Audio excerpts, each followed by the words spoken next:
అసలే జస్ప్రీత్ బుమ్రా ఛాంపియన్స్ ట్రోఫీకి అందుబాటులో లేడు. ఫిట్నెస్ సమస్యలతో మెగా టోర్నీకి దూరంగా ఉన్నాడు. దీంతో భారత బౌలింగ్ యూనిట్ ఎలా రాణిస్తుందా అనే ఆందోళన టీం మేనేజ్మెంట్లో ఉంది. ఇదే సమయంలో భారత జట్టుకు మరో షాక్ తగిలింది. పర్సనల్ ఎమర్జెన్సీ కారణంగా బౌలింగ్ కోచ్ మోర్నీ మోర్కెల్ స్వదేశానికి వెళ్లిపోయాడు.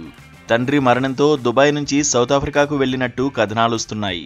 దుబాయ్లో మళ్లీ ఎప్పుడు అడుగు పెడతాడన్న దానిపై క్లారిటీ లేదు.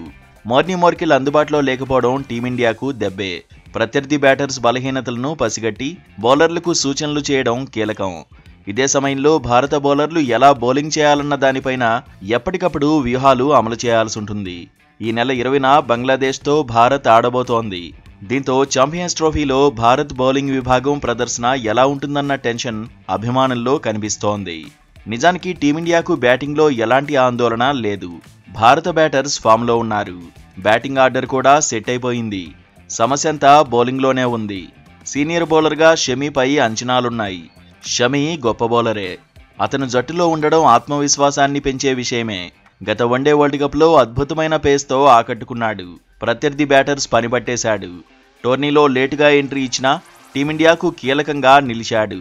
ఇప్పుడు సీనియర్గా బౌలింగ్ భారాన్ని షమీ మోయాల్సిన పరిస్థితి వచ్చింది.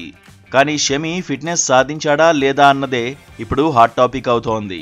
ఇటీవలే ఇంగ్లాండ్తో సిరీస్తో సీనియర్ బౌలర్ రీఎంట్రీ ఇచ్చాడు. కొన్ని మ్యాచ్ల్లో బరిలోకి దిగాడు. ఓకే అనిపించుకున్నాడు. కానీ ఛాంపియన్స్ ట్రోఫీలో ఎలాంటి సమస్యలు లేకుండా ఆడగలడా లేదా అన్నది టాకింగ్ పాయింట్గా మారింది. ఒక ఇంట్లో బుమ్రా లేకపోవడం కూడా షమీపై ఒత్తిడి పెరగడానికి కారణమవుతుందనే వాదన ఉంది. బుమ్రా ఉంటే షమీ స్వేచ్ఛగా బౌలింగ్ చేయడానికి వీలుండేదంటున్నారు మాజీలు. తొలి 6 ఓవర్లలో వికెట్లు తీయగలిగితే టీమిండియాకు అడ్వాంటేజ్ అవుతుందంటున్నారు. అయితే దుబాయ్లో పిచ్లు పేస్కు కాస్త అనుకూలంగా ఉంటాయని కూడా అభిప్రాయపడుతున్నారు.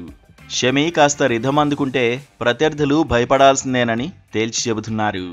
హర్షదీప్ సింగ్, హర్షిత్ రాణాకు అనుభవం లేకపోవడం టీమిండియాపై ప్రభావం చూపేలా ఉందంటున్నారు. ఇప్పటి వరకు హర్షదీప్ 9 వన్డేల్లోనే బరిలోకి దిగాడంటున్నారు. హర్షిత్ రాణా ఆడింది 3 మ్యాచ్లేనంటున్నారు. అయితే హర్షదీప్ లెఫ్ట్ ఆర్మ్ బౌలర్ కావడం కలిసొచ్చే మ్యాటర్ అని అంటున్నారు. ప్రస్తుతం హర్షిత్ను కూడా తక్కువ అంచనా వేయలేమంటున్నారు.